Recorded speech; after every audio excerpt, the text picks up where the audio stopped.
Hi everyone, welcome to Shri Kaushik kitchen. ఈరోజు మనం మష్రూమ్తో బిర్యానీ ఎలా చేయాలో చూసేద్దాం.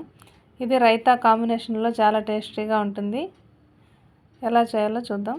ఇప్పుడు దీనికోసం ప్రెషర్ కుక్కర్లో ఆయిల్ వేసి 1 స్పూన్ ఆవాలు, 1 స్పూన్ జీలకర్ర, కరివేపాకు, బిర్యానీ ఆకు, మరాఠీ మొగ్గ, అనాస పువ్వు, దాల్చిన చెక్క, 2 లవంగాలు, 4-5 పచ్చిమిర్చి, తరిగిన ఉల్లిపాయలు, ఒక పెద్ద సైజు టమోటా, అల్లం వెల్లుల్లి పేస్ట్ వేసి మగ్గించుకోవాలి.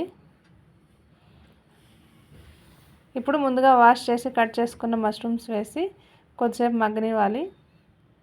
1 స్పూన్ పసుపు, 1 స్పూన్ కారం, 1/2 స్పూన్ ధనియాల పొడి, 1 స్పూన్ గరం మసాలా, 1/2 స్పూన్ జీలకర్ర పొడి, 1/2 స్పూన్ మిరియాల పొడి, 1.5 స్పూన్ బిర్యానీ పౌడర్ వేసి కలుపుకోవాలి. తరిగిన కొత్తిమీర, పుదీనా వేసి 1/2 కప్ పెరుగు వేసి కలుపుకోవాలి. 1 గ్లాస్ రైస్కి 2 గ్లాసుల వాటర్ తీసుకోవాలి. ఇక్కడ నేను నార్మల్ రైస్ తీసుకున్నాను. రుచికి తగినంత ఉప్పు వేసి ప్రెషర్ కుక్కర్ మూత పెట్టి ఒక 2 విజిల్స్ వచ్చేంత వరకు ఉడికించుకోవాలి. Mushroom biryani ready.